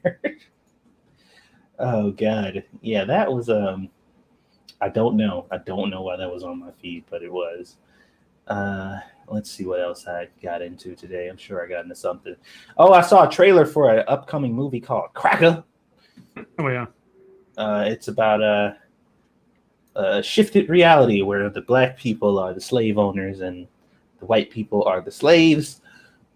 And to nobody's surprise, anti-racist activists were all over it. They were super excited because nothing says anti-racism like racism. So as opposed to being upset with something like this existing because it shows a depiction of racism that they are not only fundamentally against, but, you know, are actively talking about on a day-to-day basis, they're just like, woohoo, racism. And this time, they don't have the defense where, oh, this is different because yeah, racism means power. I'm like, the black people are the ones in power. They are the ones in power in this movie. So they are racist. Like this, there's no way to twist and turn that. Based on your definition, they are racists. Here's my question. Is the moral of the movie going to show, even though the roles have been reversed, that the people doing the racist stuff are still the antagonists? Or is it promoting it as this is a good thing or like a celebration or something? Well, it seems like, because like I said, from the perspective that the trailer gave us, there was some dude who was a racist in regular America who got transported to an alternate reality, and now he is the racist. And the story is framed as a, you know, oh God, I learned my lesson. This is bad, you know, type of thing. And I don't know if that's exactly what they're going for or how it's going to end, if he's going to end up going back and then be like, all right, guys, I learned this is a bad thing. I'm not sure what direction they're going to take it in. But I mean, people, it doesn't matter because like I said, if you read the comments on it, people are like, fuck yeah. Put those white people in chains. We love it. And I'm just like, oh, all right. What an anti-racist thing to say. So that was interesting. It looks like, honestly, from looking at it though, it does look like it'll be entertaining. Mm-hmm. Like the way that they presented it, it looks like they put a lot of work into it. But you know, the people who should be upset aren't. So who gives a fuck? Somebody else pointed this out over on Facebook too that I didn't notice. You guys know the game Candyland, board game? Yeah. Somebody had zoomed in on the picture of the kids holding hands. Uh-huh. And it was like, these fucking idiotic children are holding both left hands. And I'm looking and I'm like, they are. Like, what the fuck? And I'm like, if he takes one more step, they are fucked. Because he's like on the other side of her, and he's got his left arm back and his right arm forward, and he's holding her left hand with his left hand. And I'm just like, did anybody else notice this? Sounds like an MC Escher painting or something. Yeah, like what the fuck is happening? And I never noticed that. Never noticed it. And I looked and I was like, oh shit. So that was pretty funny. What else did I see? There was a post of somebody who was outside of Foot Locker, and they had the mannequins. There was 3 mannequins standing, just like standing up straight. One was standing up straight. The other one had his hands on his hips. The other one had his hands like over his head, like he was stretching his arms out. Mm-hmm. And then the other dude had his hands on his hips, and he was like kneeling in a squatting position. Uh-oh. And somebody was just like, the sheer disrespect to George Floyd. And I'm just like, this has to be a joke. This can't be real. Like, no way. Wait, this was at Macy's. Okay. I believe it a little bit more now. Is that bad? Because it was at Macy's, I think it was more legitimate. Let me see. What else did I see today? Let's go over to my page, because usually we talked about that. Oh, there was another picture of people inside of the chop area. This black dude with this fucking this big ass gun with a drum magazine on it, like this big fucking standing around. The dude next to him has got a pistol, and they're alive. They're not dead. So I'm just like, man, somebody didn't get the email, because I keep finding black people in these situations fully loaded, and for some reason they're still alive, and I'm finding a hard time understanding why. What was the other video I was looking at? I think that was it. Yeah, that was it. That's all I saw today. All right, Monkey, what do you got? Oh, I got a little bit. I figured you did. Let's see. Where to begin? That's not really fucketry. There was just a Zuby post yesterday that I actually really liked. So this one isn't fucketry. He said one of the biggest myths in Western society is currently unraveling. That myth is everybody wants equality. Simply not true. Some people want equality. Some people want equity. Some people want revenge. And they're mutually exclusive goals. Real talk. I'm like, damn, Zuby getting too deep on Twitter. He's not wrong. There's a lot of people out there right now who are chanting for equality or even for equity, who are all about revenge. That's why we hear Black Lives Matter instead of All Lives Matter, which would be equality. Nope. That's not what it's about. It's about holding the white man down to make up for mistakes of the past that he wasn't even involved in. Zuby gets a lot of hate because I don't know if it's because he's from England and he gets to see things from an outside perspective. He doesn't toe the line of what a black singer's supposed to. He's almost Kanye'd. The Associated Press yesterday was telling me about how the uncertainty over DACA is not over, except for they didn't say it for the right reason. They're saying it because Congress needs to do something about it. I talked about this on my show last night too. I hear a lot of people when it comes to this, and I've been guilty of saying it myself too, but Congress is not doing their job. We already have immigration laws in place. It's not Congress's job to change those. It can be their job to change them, but it can also be their job to leave them in place as they are. Real quick, Monkey. Thank you, Citron. Got a $400 ride bonus. Wow. Get a Dr. Pepper. Thank you, Citron. And Toxic Nightshade. Boo. Did I scare you? My timing is bad. Sorry. Oh, you're fine. That was great timing. Boo. Thank you. Yeah, and I saw Robin DiAngelo. I can't believe they had that bitch.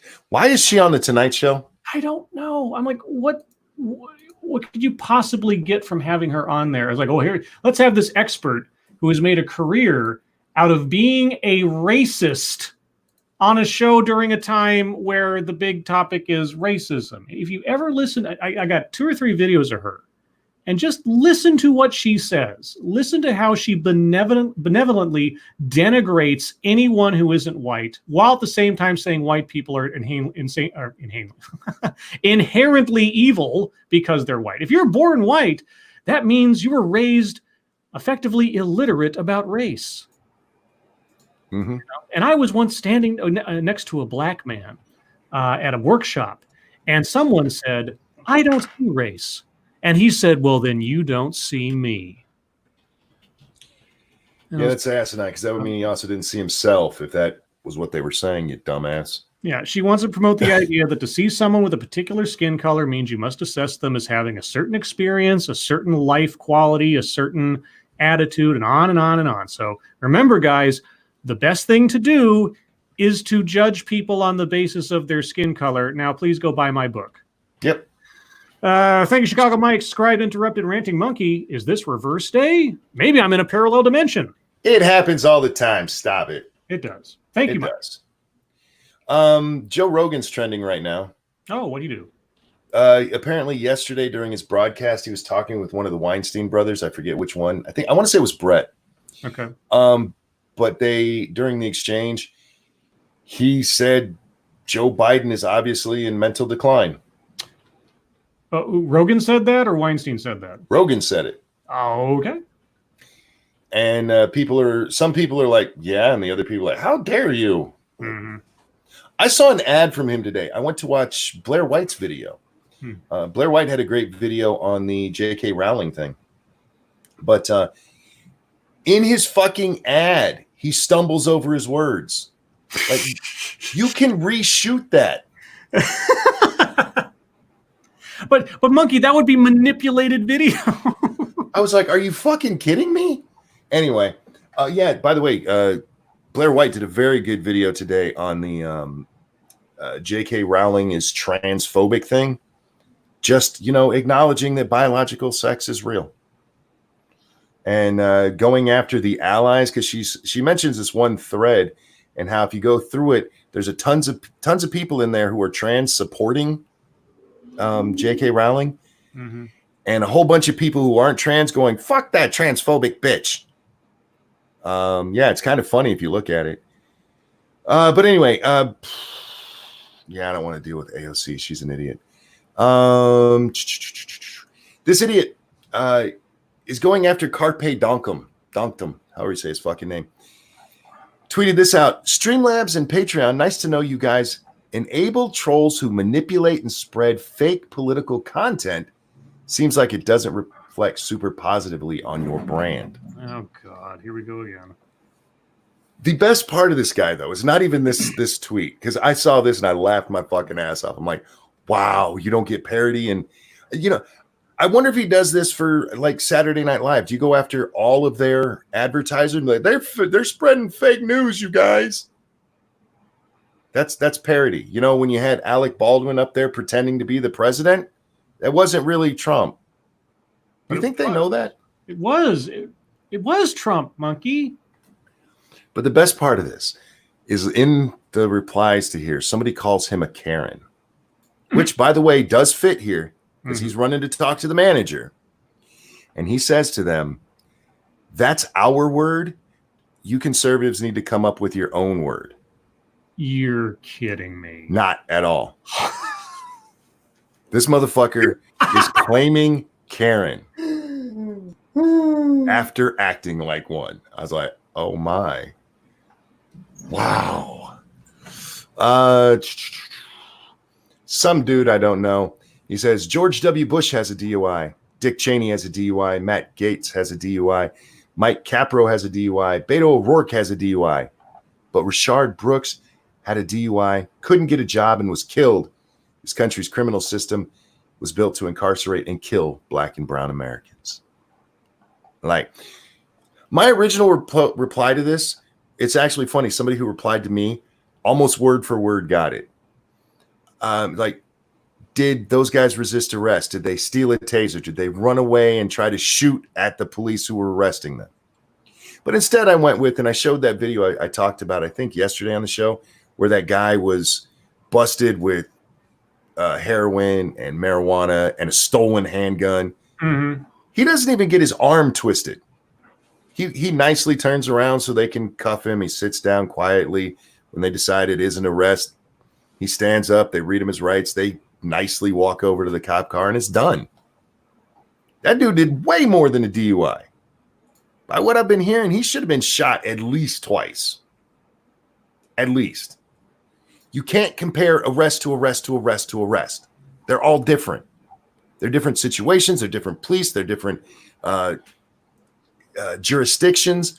You can't compare them all and say this is how everything is. But monkey, what if it's convenient to Did my you just narrative? call me butt monkey? I was going to say butt monkey. Wow. Yes. I prefer however monkey. I think Satsu has been playing too much Last of Us 2. Sorry. I haven't gotten to that part yet. How dare you, sir? I'm sorry. I cut you off there to make a horrible joke, Satsu. You were saying? I was saying, what if it's convenient to my narrative, though? Then it just sounds stupid. But monkey? Don't you butt monkey me. Butt monkey. The next one to share. This one's just cool. It's the Falcon rockets coming back down. I hadn't seen it yet. Apparently it was yesterday. But if you want to see them, they land. There's two of them, and they land like in sync together, in sync. It's fucking cool. It's pretty sweet. Kyle Griffin, who's a absolute dick, tweeted this out. Breaking on MSNBC, the Oklahoma Supreme Court has denied a request for an order directing the BOK Center in Tulsa to enforce coronavirus CDC recommendations at Trump's campaign rally. Oklahoma reported another one-day total of new cases just yesterday. The Oklahoma Supreme Court refused to enforce recommendations. Yeah. And I simply mentioned, maybe you shouldn't be forced to do that. And that it tells you all you need to know about these people, that you think people should be forced into recommendations. Which led to... Oh, go ahead. No, sorry. I apologize. Which led to my biggest fucketry of the night, which was happening right before the show. One of my my old trolls popped his head back out. I haven't seen this guy in a while. He said, what was he say? I got to find the exact tweet because he likes to retweet me so people will come to his defense. And God, I lost the retweet. Anyway, he said something to the effect of, oh my goodness, they want people to be safe. And I said, well, just call it a protest. To which he told me most people at the protests were actually wearing masks. And there were recommendations to self-quarantine afterwards. And then he said this. Afterwards, yes. Then he says this. Besides, the racist pigs in blue were a much bigger threat to human lives at the time. So I asked him, how many people have been killed by police in the last month? And how many people died by the official counts to COVID? And he came back, well, about 120 plus died to police. All right. And to COVID, it's well over 1,000. I don't even know the number. It's in the thousands. I want to say it's something like 3,000 or something like that. And he goes, well, there's been a history of police violence. I'm like, ha ha, you said at the time. Yeah. You specifically stated at the time.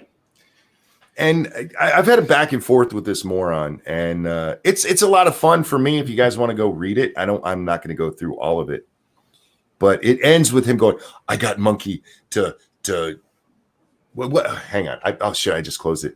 I got Monkey to defend the masks or something that he's actually against. I'm like, bitch, I don't think you paid attention to what went on here. I just made a complete fool of you by feeding you your own narrative.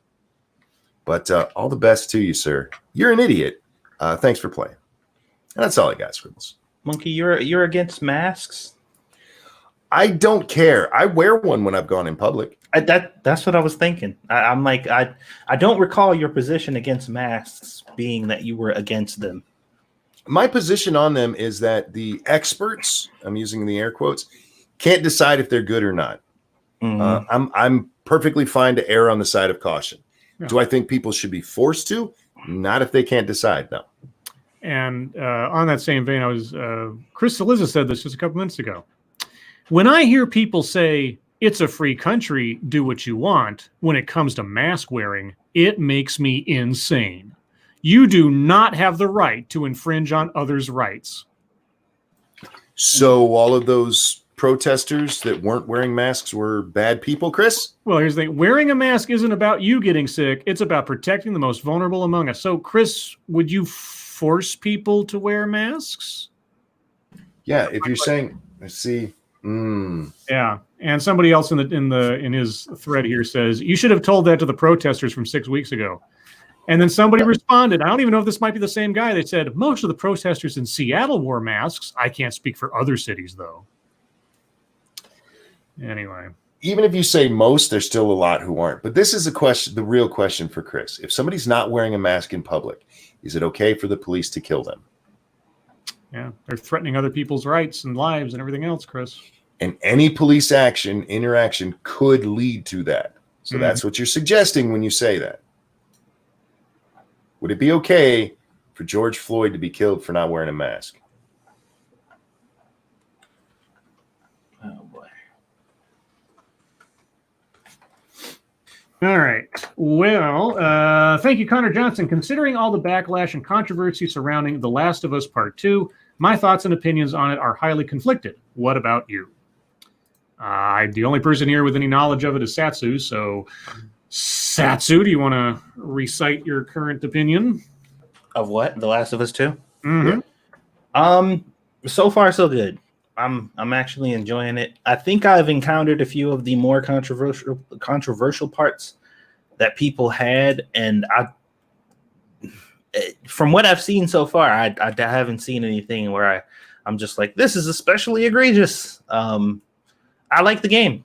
If I had to levy any complaints, it would be that it's very, very samey when comparing the two games, and they added some new stuff to kind of shake things up, but not by much, like nothing to really change the gameplay loop in any significant way, which is kind of a bummer, but I thought that the battle system was fine in the first place, so that I can see why that's an issue for some people, but it wasn't really an issue for me because I had a shit ton of fun playing the first one. So I'm just like, all right, business as usual, cool.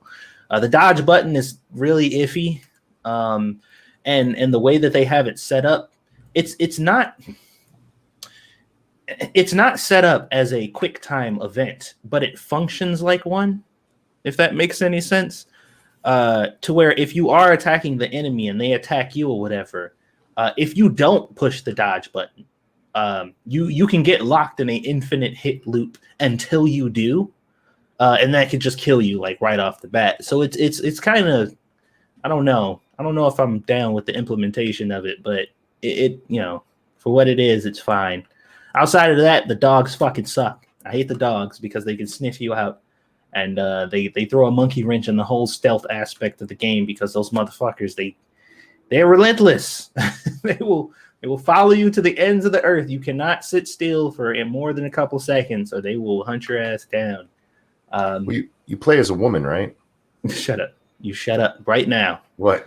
What did I do? I ain't do nothing yet. Yeah, I know you didn't, because I stopped you. So it is my job to stop white people in their tyranny. I will do so. Right. And on that note, it is chat time. So, guys, if you have questions, comments, concerns, complaints, conspiracy theories, if you have opinions on either the lifespan of the universe based on gravitational wave formation, or if you have anything to say about women who want to break lockdown to go sleep with married men who are totally separated from their wives, put them in the chat now. If you have questions for us, please put plenty of chat marks after those. If you have statements for us to consider, please put plenty of statement marks after those. Unlike Satsu, I won't insult you if you have statements you would like to put out there. You should, though. No. Will It Forge, Scribe, would you let chat know that Will It Forge is running another Watching Paint Dry art stream tomorrow, starting around 5 p.m. Eastern, working on a great dragon pick. All right. Well, guys, go check out Will It Forge. He makes stuff. And it's good. Let's see. Can you still go to someone's channel from chat anymore? Or did they take that off? Took that off. Yeah. Oh, that's stupid. That's stupid. FYI for reference, when it comes to the gameplay, I played all 3 Uncharteds back to back and didn't get. Well, I played all 4 now because I almost forgot about the 4th one, and their gameplay is fairly identical, but a lot more dumbed down than The Last of Us because the AI they are completely brain dead in that game, and I'd still enjoyed that. So if you look at the gameplay and you're like, how can anyone enjoy this? That's my defense. I liked Uncharted's gameplay. Cannibalistic Wizard, will Monk execute Order 66 again tonight? What now? Will Monk execute Order 66 again tonight? Yeah, I heard you. I'm not understanding. I assume it has something to do with massacring a whole bunch of people at once. It probably kill a lot of people, but not in the same. You realize we're not playing the same thing over, right?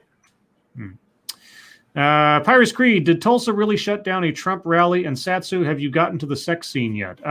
So far as I know, they've tried to shut it down, but I think it's still going on. I don't know at this point. But it's been attempted to be shut down. I think it's still happening. And I don't believe Satsu has gotten to that point in the game yet. No, I haven't gotten that far yet. Let's see. Red Dirt Runner, what is the best ice cream of all time? Well, whatever Nancy Pelosi's got in her fridge. I tend to like cheap ice cream, so you would. That big Walmart thing that's just a giant tub of vanilla ice cream. The best ever was actually on the ship that my dad worked on. Because they had those big ones like you'd get at Baskin Robbins, and we'd go in there and they'd just fill us up on that shit. Satsu. The best ice cream in the world? Of all time. Of all time. All time. That's a tough one. I know what the answer is. It's The Last of Us Part 2. Oh my god. All time. Shit, I don't know, man. All right. It's okay. You don't have to answer. There's too many. My brain is smoking now trying to think about it.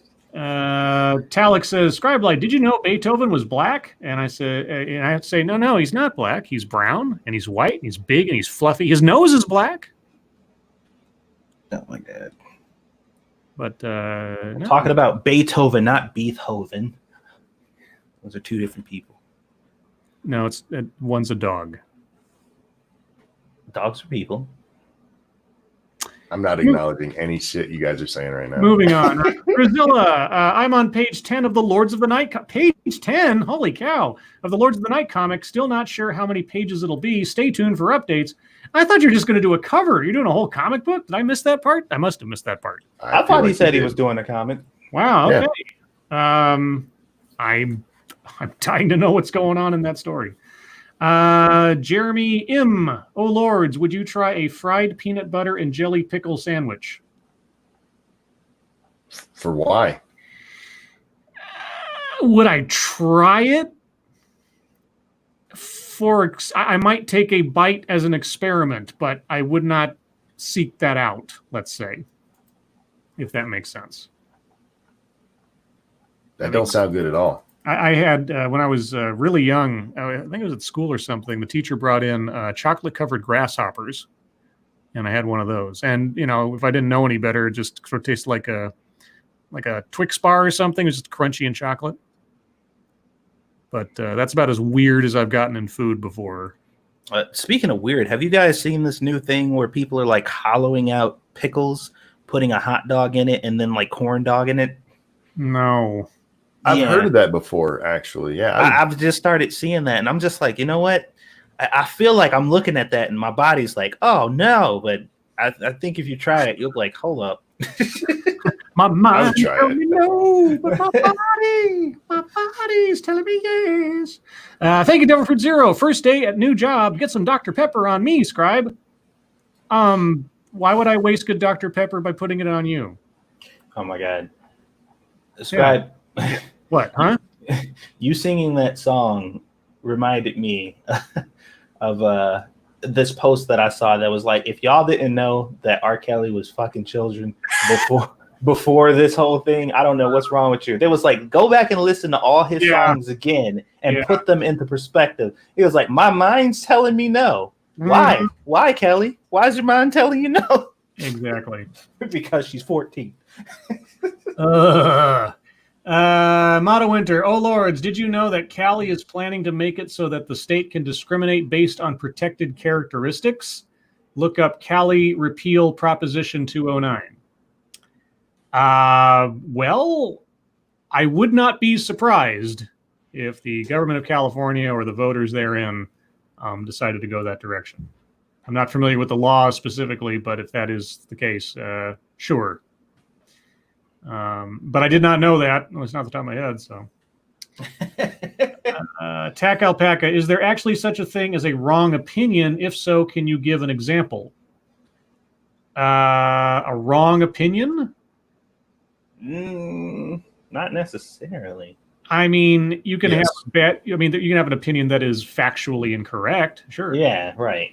And that would make it a wrong. I mean, as an opinion, it is not inherently wrong, but your viewpoint on the world would be completely and absolutely incorrect. And that's right. Yeah. I mean, you can reach a wrong conclusion from an opinion, or move through the world on the basis of a fallacy. Does that make the opinion wrong? It could, if you're saying something that is demonstrably untrue. Pirates Creed, Monkey, why don't you send the link to Polly and Dax for Monkey in the Morning anymore? Because they weren't there for a long time, and it just became me and Jack. George Mason, since when does Scribe Light worry about making sense? Well, a guy's got to eat.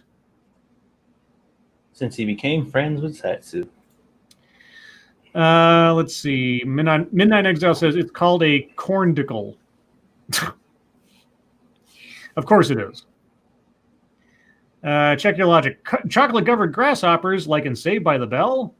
I haven't seen every episode of Saved by the Bell, but I'll take your word for it. Sure. Whether they were there or not. El Vaquero 555. My neighbor is Albuquerque PD. He was told to stand down and let rioters take Onate statue down before shooting. Take Onate statue down. Okay. That seems kind of giving in to the mob, but okay. That's kind of weird too. Let them take it down and then shoot. Yeah, it's like wait until they take it down and then shoot them. Like maybe not shoot any. I don't know. I don't know the details. Del Fruitio Scribe Light, I figured you'd say that. Yeah, because I'm a smartass. I hear it's better than being a dumbass, but then it depends on who's talking. Monkey, you see the picture I got there? What? No. Where at? I was screen sharing. Can you guys see that? If I can't say no, I can't say yes. Oh. Well, that's... I heard silence was consent. Yeah, I heard that too. I mean, it's not wrong. It's not wrong, but... It's not wrong. I'm just like, are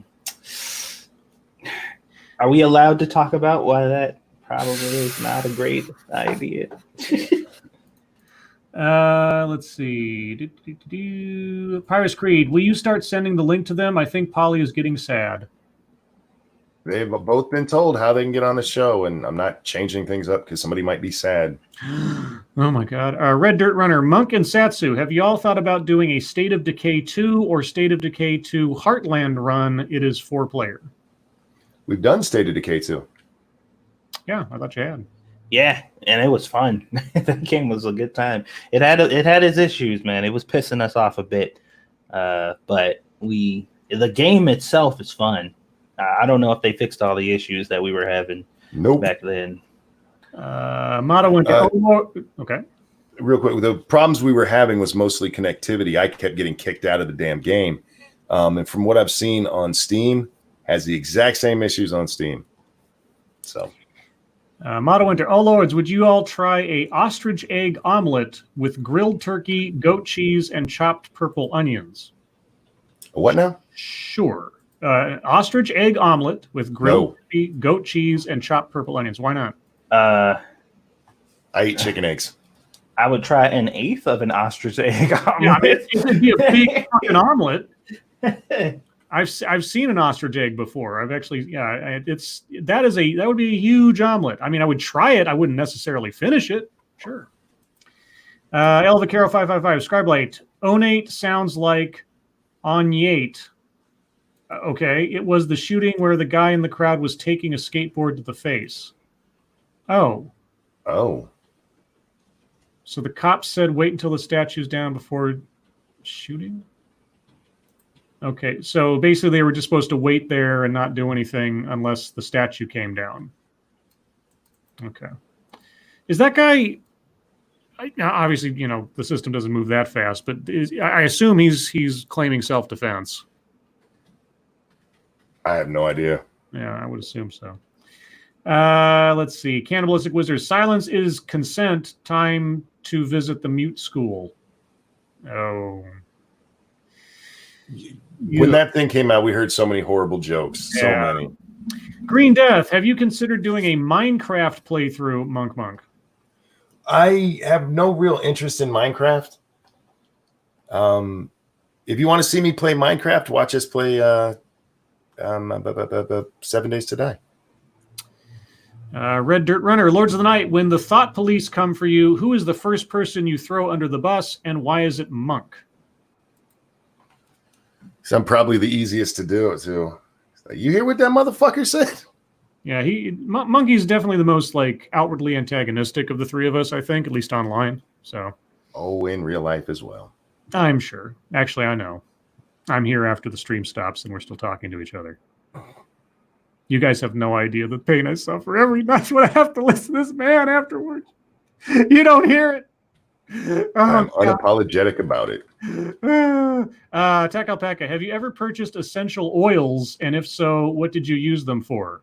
Well, I bought some canola once and used it in cooking. Actually, I have. I like peppermint. Especially talking like this, my nose, with all the Michigan weather, I get stuffed up a lot.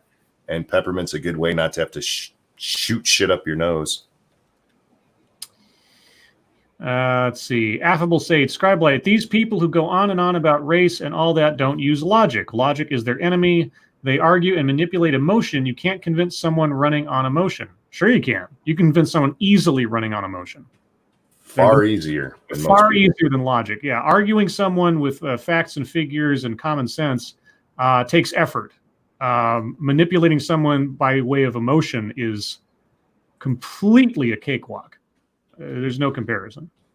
That's why you see the things that you see lately. Holy cow. Thank you, Corey Suzuki. Is it really easier to throw a cripple under the bus?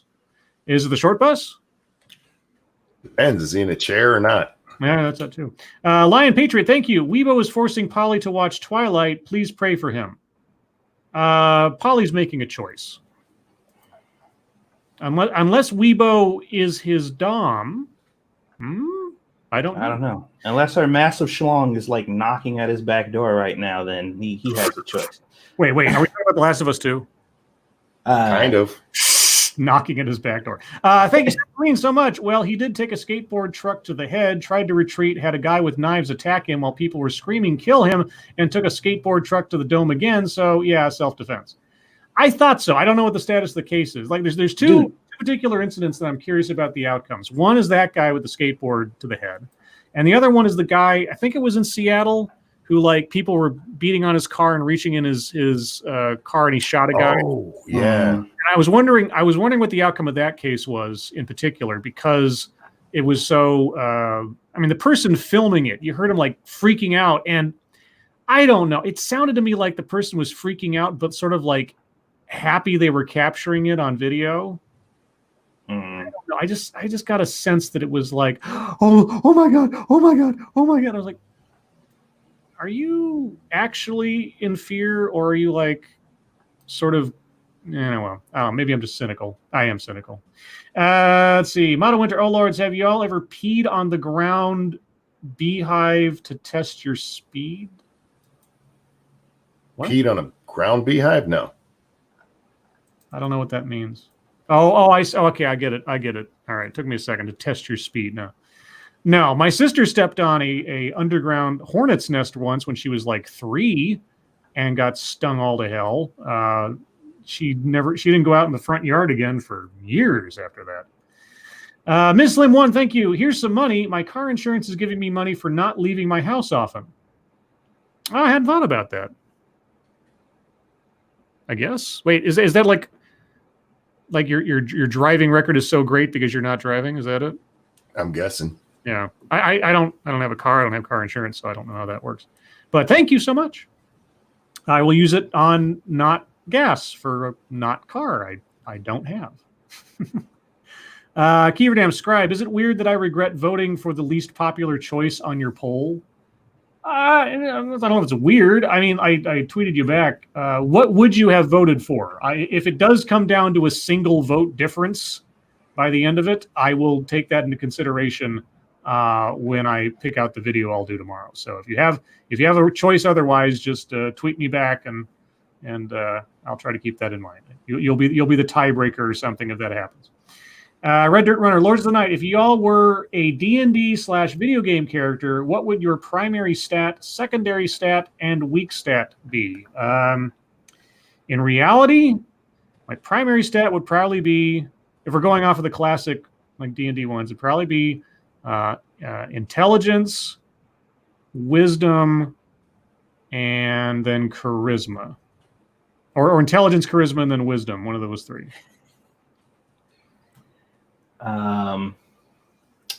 Let's see. Probably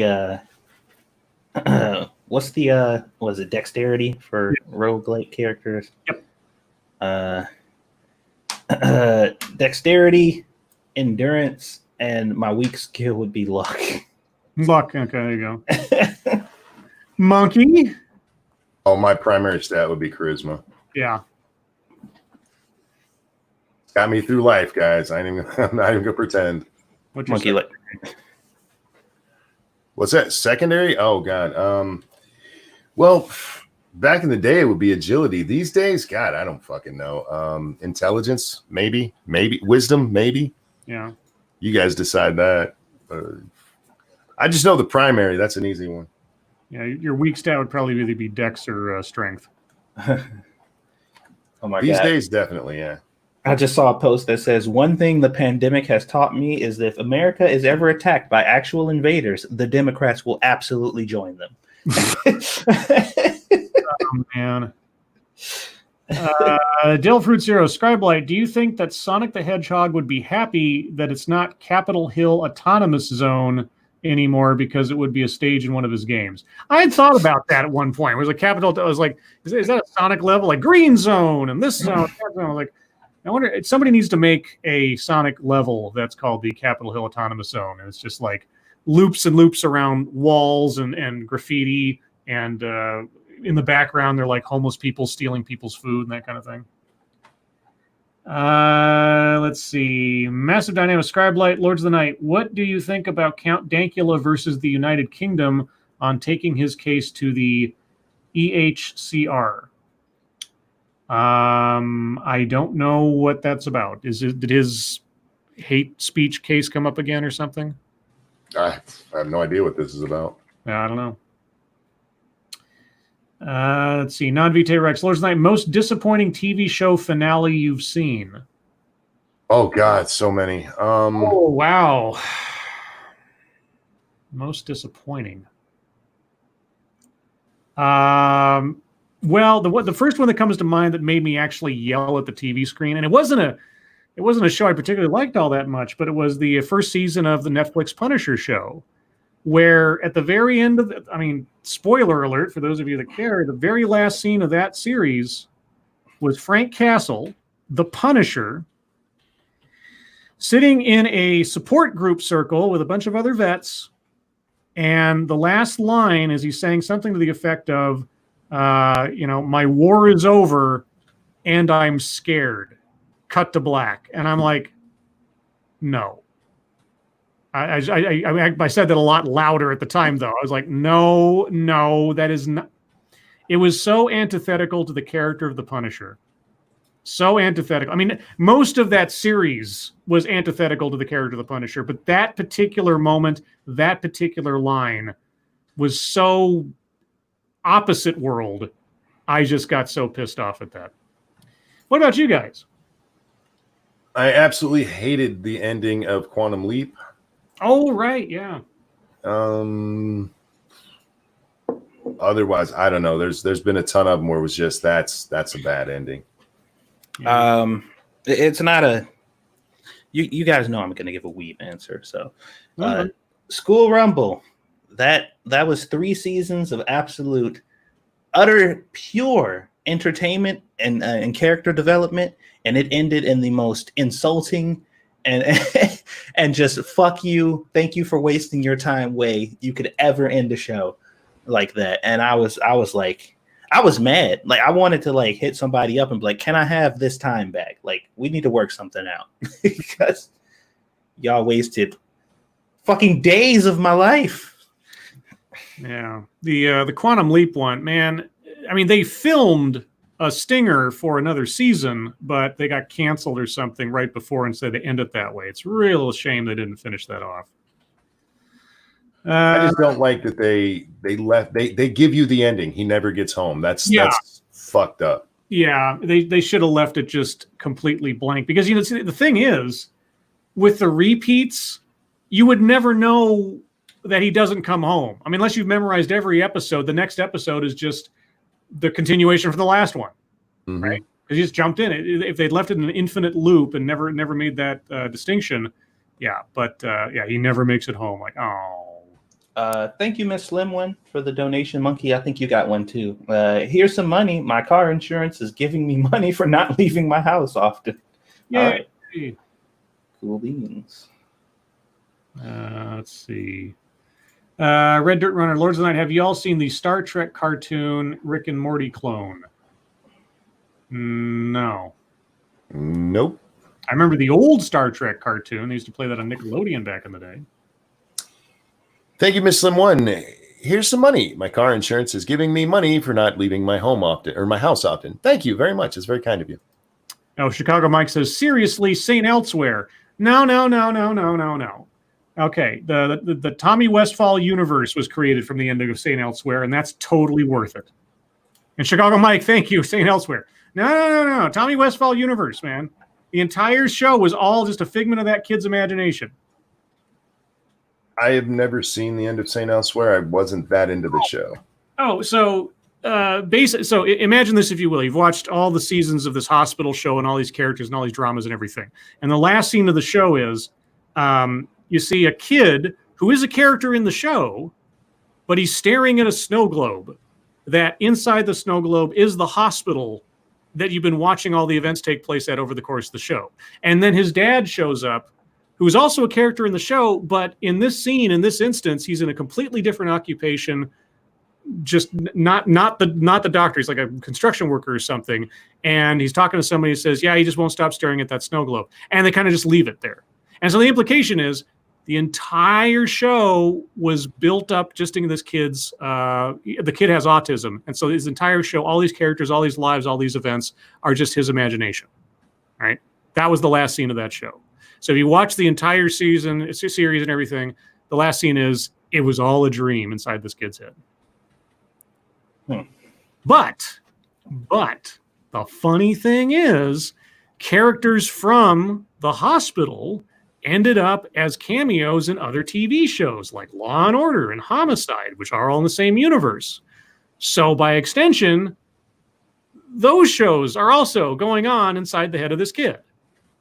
And then when Richard Belzer, who was on Homicide and then Law and Order, and then he went over to the X-Files one episode, that means the X-Files are also in the kid, and so on and so on and so on into ad infinitum. There's a map online where people have tracked every possible iteration of how Saint Elsewhere characters or incidents or references or anything else have connected to other TV shows, which bring in other TV shows, and how all of this is part of the Tommy Westphall universe.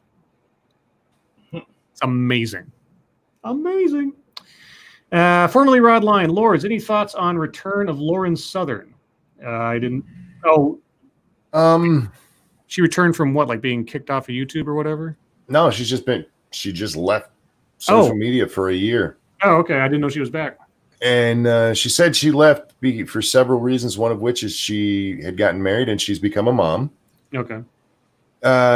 And she talks about coming back and how she takes a very non-Lauren Southern kind of tone and very, I don't want to say centrist because she's like, I'm not being centrist here, but almost a centrist tone. And, we can't just vilify everybody. And she's talking left and right in her video. Oh my God. I got bored about halfway through. I'm not going to lie. So I didn't see the end, but more power to her. As long as she's not being a twat, I'm okay. Boy, did marriage and motherhood like chill her out? I don't know. Somebody had put up I saw a tweet earlier, like, who could have guessed that Lauren Southern would have miraculously decided to come back, but as a moderate? Oh, literally everyone. And I'm just like, wow, okay. Talix says Richard Belzer was on Sesame Street.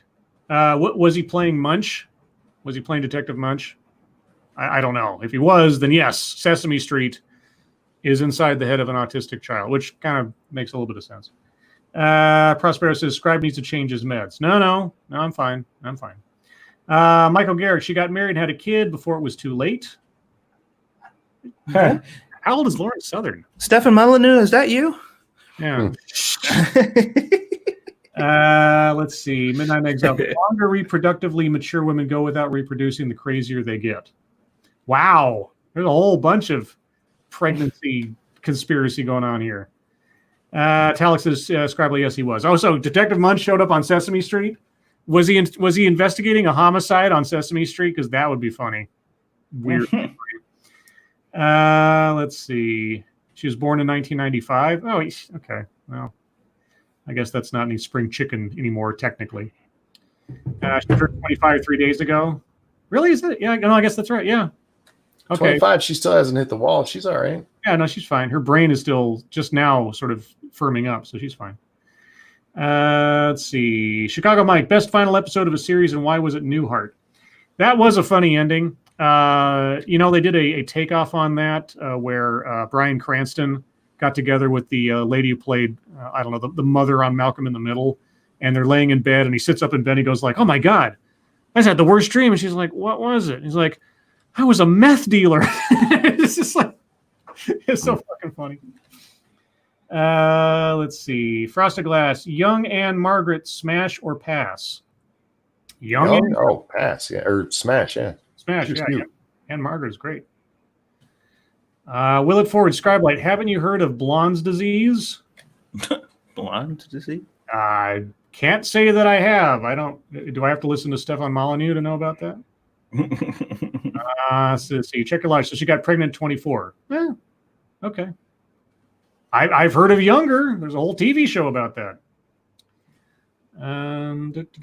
Check your logic. I never thought I'd hear about Malcolm in the Middle in this show. Well, I only bring it up because of the Newhart reference. And truth be told, I don't think I ever watched a single episode of Malcolm in the Middle. I know about it by reference, but know nothing about it otherwise. Well, thanks to Squishy, I've seen way more than I probably ever planned on it.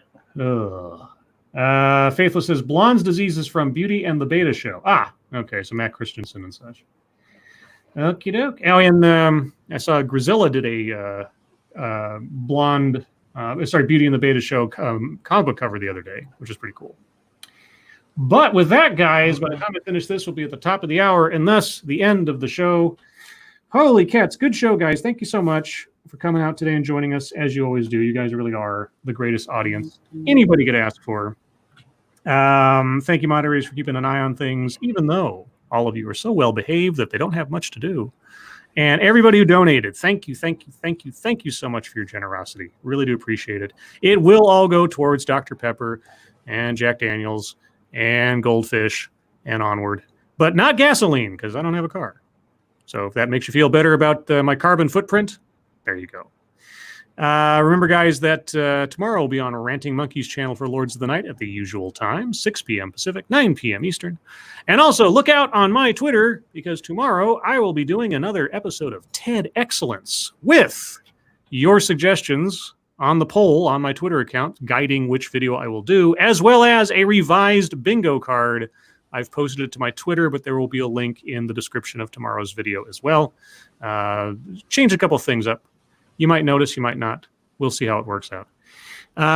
Anything else to mention for you guys before we go?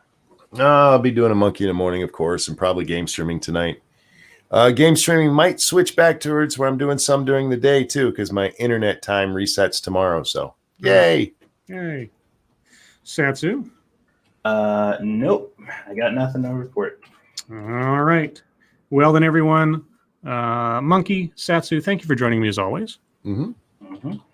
Everyone, your lives make us sad, and we will see you tomorrow. Hi, guys. Fuck off. And taking out my copy of Screw the Roses, Send Me the Thorns, the romance and sexual sorcery of sadomasochism. What? And today's secret word after Satsu failed miserably. Today's secret word is... Sadomasochism. No, today's secret word is not sadomasochism. It is actually generated. By sadomasochism? Probably.